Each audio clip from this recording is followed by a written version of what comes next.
So this is how you get your first 100 customers as a SaaS company. So let's dive into this. So there's only three ways to get customers, and this comes from Alex Ramosi. So if you're familiar with his content, this should just be a good refresher. But if you're not, this is a good kind of breakdown of the three ways to get customers today for any business. Now they're all simple, but they're not easy. So we'll go into the pros and cons for each one and who it's for. So the only three things you can do to get leads, which is essentially anyone that's interested in your product or service, which is how they turn into customers. So we need leads. So how do we do that? We do that through outreach, so either cold or warm, paid ads, or content marketing. So I've done all three for my businesses, so I understand how they work on a fundamental level, and I want to share that with you today so you can kind of decide which route is the best for you. So the first one is cold outreach. So how does this work? This is when you're typically cold emailing or cold calling someone in your ICP, which is ideal customer persona, and trying to pique their interest in learning more about your solution by relating to a problem they may currently be facing. So outreach can be done cold and warm, but warm outreach doesn't really work for SaaS businesses unless you have a massive network of people that could potentially use this solution. Maybe you spent a decade or two in an industry and you have a big book of business, and that could work. But this is for people that are going to do cold outreach. So you're just cold emailing, cold calling, and anything that defines something as cold is they're just not expecting your call. So some of the problems of cold emailing and cold calling is that it does take time to get leads, but you can get fast results and fast feedback. So in your first 10 emails, you could get a lead, theoretically, right?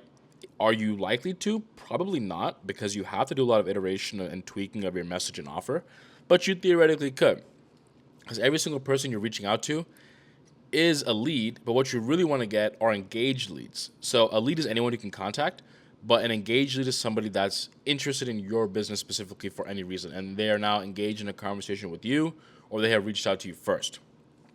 So this is very, very scalable because there's a lot of technology and software out there that can automate, sending out cold emails, and that they have like power dialers, etc., to do cold calling faster. And you can hire a team to do this or hire an agency to do this. So it's very, very scalable. But if you're hiring a team or hiring an agency, it does go away from the free factor of it. But if you're doing it yourself, you can absolutely do it for free. All you have to do is buy a couple of inboxes, warm them up, and then come up with the messaging, the offer, etc. Find your ICP and buy those leads or find a way to contact those people.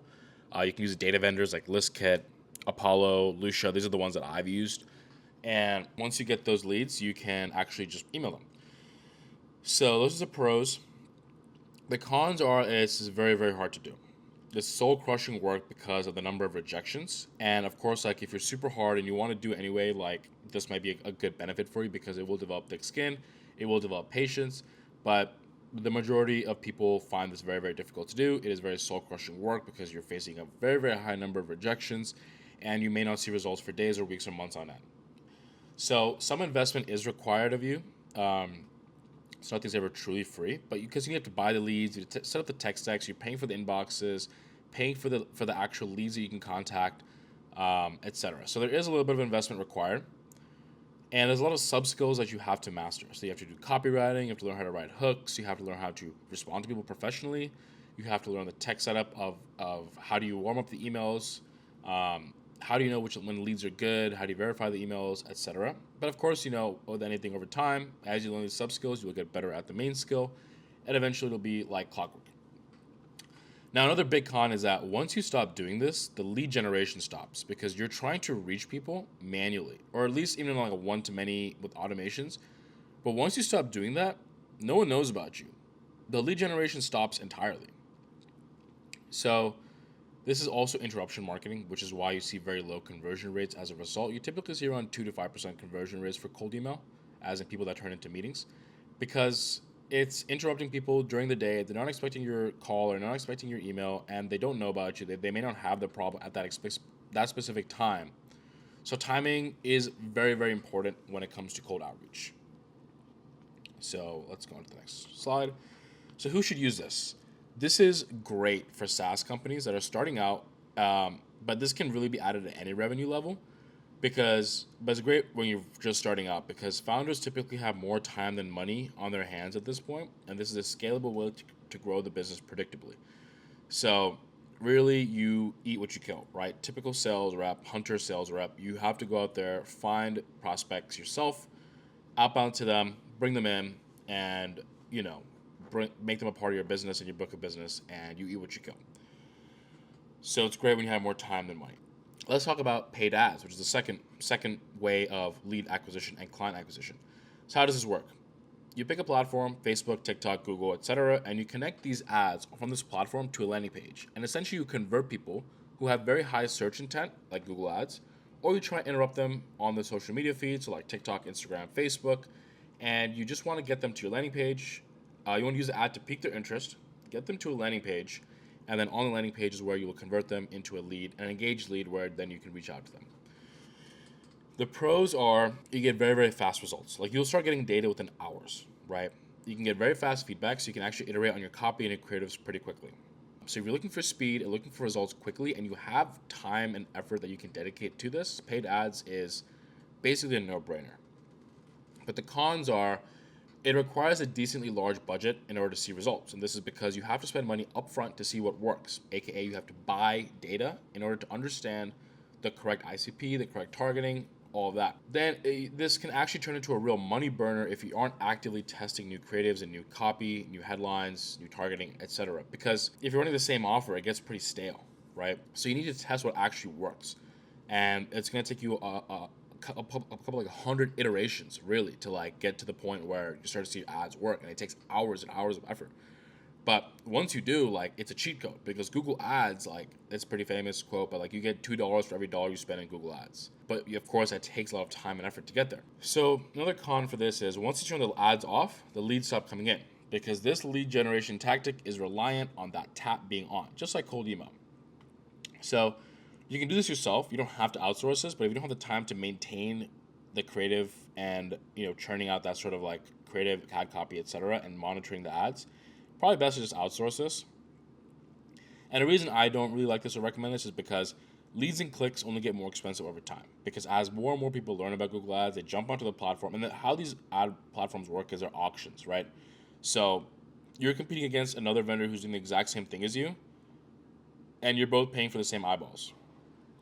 So obviously someone with the bigger budget is going to outbid you, and they're just going to get the eyeballs, right? Now you can have really high quality ads and it can be competitive, but essentially like big purses do lead to more sales, right?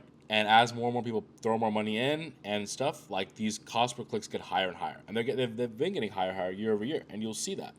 So these are aging platforms that are becoming more mature as far as the ad traffic. So it's only gonna get more expensive over time. So who should use this?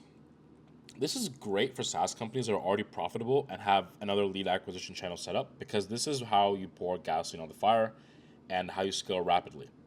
So you can definitely start with this, but again, it does require some sort of funding or some sort of like war chest of funding setup where you can actually buy the data to make sure that ads work for you. So this is not what I would typically recommend if you're just starting out. All right, and now we've got content, which is my favorite and what I think every SaaS company should be doing at all stages. So how does this work? SaaS companies will create content to generate inbound leads from prospects who are interested in learning more after viewing content from the brand. And this is a must-have in the SaaS world, especially B2B, where buying cycles are long. So looking at some of the pros, one, it's free. Anybody can post a YouTube video just like I'm doing here. It doesn't cost anything. And you can post on social media. You can make profiles for free. You can pay to promote posts, but you don't have to, right? You can generate traffic just by posting content consistently. This has the best ROI of all three because it has the highest amount of leverage. So what does that mean? What this means is, and you can look at the last bullet point in the pros, is because there's something to turn off.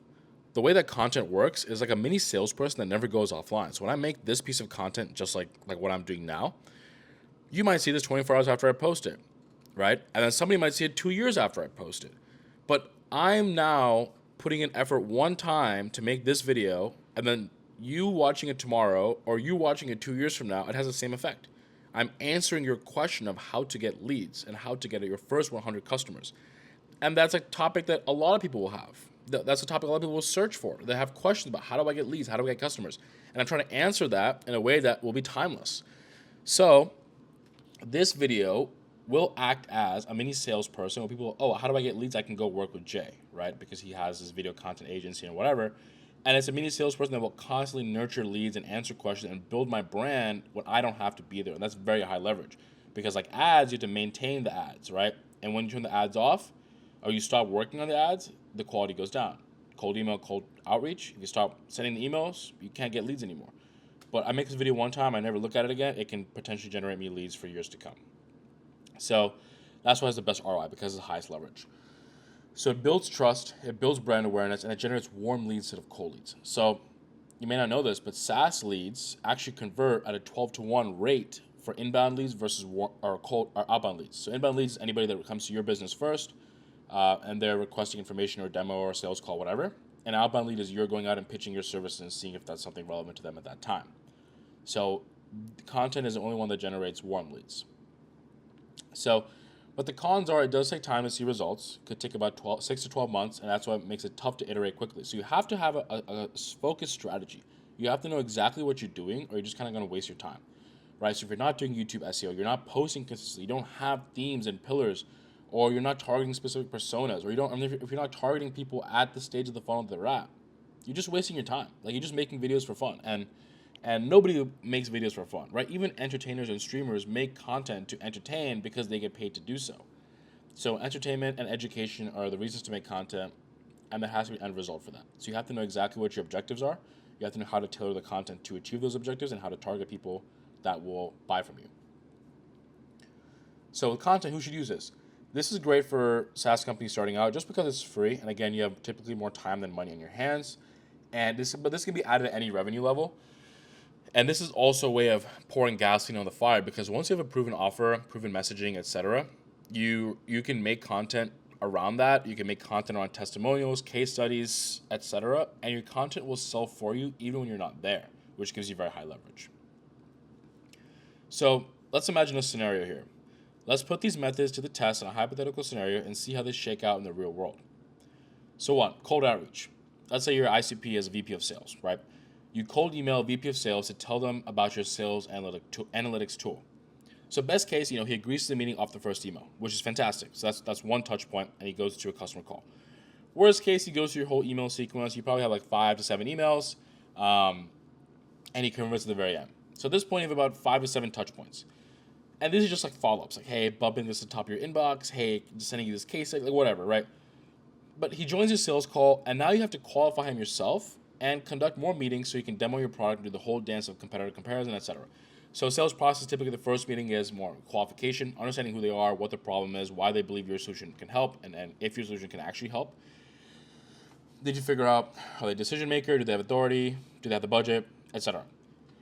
Then from there, you're going to have more touch points. You're going to have more meetings talking to the actual decision maker if they're not the decision maker. You have to understand how their workflow looks, where your product fits in. They have to do a demo of the product. Then you have to go into pricing, like that dance of the competitor comparison, pricing, etc. So you're going through the whole sales process, right? And that's fine. I mean, you have to do that anyway. Everyone does that. But you're playing the game on a harder level of difficulty than it needs to be. And I'm going to explain what I mean by that. So that's a cold outreach process. You're looking at 5 to 7 touch points. Now, paid ads. Let's say a customer does a search for sales analytics tool on Google because he has a problem that he wants to solve. He doesn't have insight into the data or the field or the territories that he's managing as a sales or VP of sales, and he needs more analytics. So he searches for how to do this, right? Whatever, sales analytics tool or software. He sees your ad and he clicks. Then he goes to your landing page and he's convinced and he signs up for a sales call. Now, if he bounces from the landing page, you can retarget him, right? If you don't want to do a sales call as your CTA, you can offer a lead magnet in exchange for his email address. Then you hit him with an email marketing campaign. This is a little bit of a warmer lead, but it's not like very hot. It's not very, very warm, right? He's just engaged. He's an engaged lead because he wants a lead magnet. He's opted in for exchange his email address, whatever. Now, at this point with the email marketing, retargeting, you've probably got about 5 to 10 touch points, right? Now, this one, when he joins your sales call, you have to qualify him and conduct more meetings and do the whole dance, but it's going to be a little bit better than cold email because he's probably been nurtured a little bit with the lead magnet, which is probably a white paper or an ebook or a webinar talking about sales analytics, right? That's interesting because that is actually a piece of content, which actually proves a little bit more why content is the best process to work with. But Apart from that, you're still doing a lot more outbounding. He's still going to come into this call, not really fully nurtured pre-call. You still have to do that work yourself. And at this point, you probably might be wondering, like, how do I nurture him before the call? And I'm going to show you how. This is why content is so great, because you can actually build trust before he ever joins the call. So a customer does a top-of-funnel search for an answer to a problem that they have, like the sales analytics tool. How do I generate more leads from my territory? How do I get more insight into my territories? How do I get more out of my sales teams? This is maybe stuff that account executives, head of sales are probably thinking about. So they do a top of funnel search and they come across your content for your sales analytics tool because you've made content saying, this is how you do this. Whatever specific problem they have, you make piece of content telling them this is how you solve it. They get some value and they decide to check out your channel. They're like, oh, they go down the rabbit hole of your channel and they say, this guy is an expert on this issue. He has dedicated his life to solving the problems of VPs of sales or head of sales or account executives. He really knows what he's talking about. And how do they do this? They go through multiple pieces of content based maybe off that first piece of content. They just go down the rabbit hole. That's option one. Or two, they view that piece of content, get the information they want, and they leave. Now, if your SEO is good, when they search in the next stage of the funnel, when they go from problem aware to solution aware, another piece of your content will pop up. And they'll say, oh, I know Jay. I just saw a video from him talking about this. Okay, I'm starting to recognize this guy has a bunch of videos on this. At some point, they will go through your content. At some point, they will understand if your content is good enough and your SEO is good enough that this guy is an expert. He is talking a lot about this. He must know what he's talking about. Now, at this point, he could have anywhere upwards of 10 plus touch points with your business because this, again, the buying cycle is long.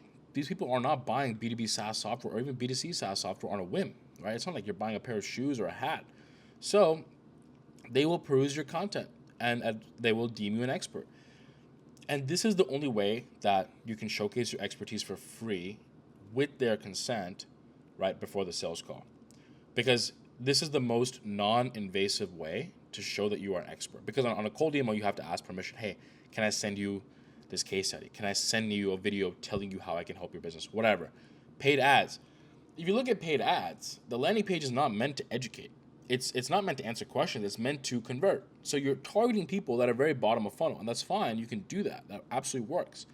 But content is going to catch them at the top of the funnel, be with them every single step of the way, and they're going to be like, oh, Jay was with me every step of the way. This guy knows what he's talking about at every stage. Like, at the very least, I believe he can help me. So when he joins a sales call, this person joins a sales call, they're already nurtured. They already trust you. They already know, Jay, I know you can help me. Like, let me just double check with you. Like, if you can help my specific use case, but I feel like you can. Now, that person is going to be a lot easier to close than someone who just emailed randomly and they're just like, yeah, sure, like, I'll take a meeting because this is a problem for me, right? So, just to recap, content is king. So, content for your SaaS brand is a very underrated way of generating inbound leads, building trust with your prospects, like I talked about, and building brand awareness. So, a prospect viewing 8 pieces of content, that's equivalent to having 8 sales conversations with your brand before ever talking to a live sales rep. This is just proof that content helps your sales process go more smoothly, build more trust in your product, and show expertise that you can actually deliver on your promise. Since you've educated future customers and shown your expertise and hopefully client results, they're more likely to lower their guard and are more likely to at least trust you and invest in your solution. And I talked a bit about how it's very non-invasive because a prospect is in complete control of their exposure to you. You're not bombarding them with calls and emails. You're not trying to convert them after a few Google searches. You're actually providing a lot of value, and reciprocity effect says that they will feel a little awkward and may want to provide value back because if they just consume, eventually they will make an ask, right? Gary Vee talks about this. Alex Hormozi talks about this. If you just give, people will want to work with you. I promise you they will want to work with you, right? I'm seeing that. I'm literally doing content marketing for myself, and people will just say, hey, can you help me with this? Can I book a call with you, right? So I promise you it works. And it keeps you top of mind as the go-to person in your industry when they're ready to pull the trigger and invest in a solution. So you need to basically become the go-to person in your industry, and the way to do that is with content. So my name's Jay. I have a video content agency called Limelight that I work with SaaS businesses. So I would love if you could leave a like and subscribe if you found this video helpful. And if you want to work with a video content agency that focuses only on SaaS businesses, you can check out the link in my bio. I've got a landing page with some more information, and we can book a free consultation call, like no strings attached. I'm just going to give you all the strategy for your business and kind of help you get some direction.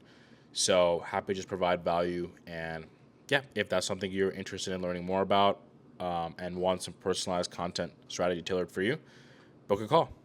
Awesome. And that's all I really had. I will see you all in the next video.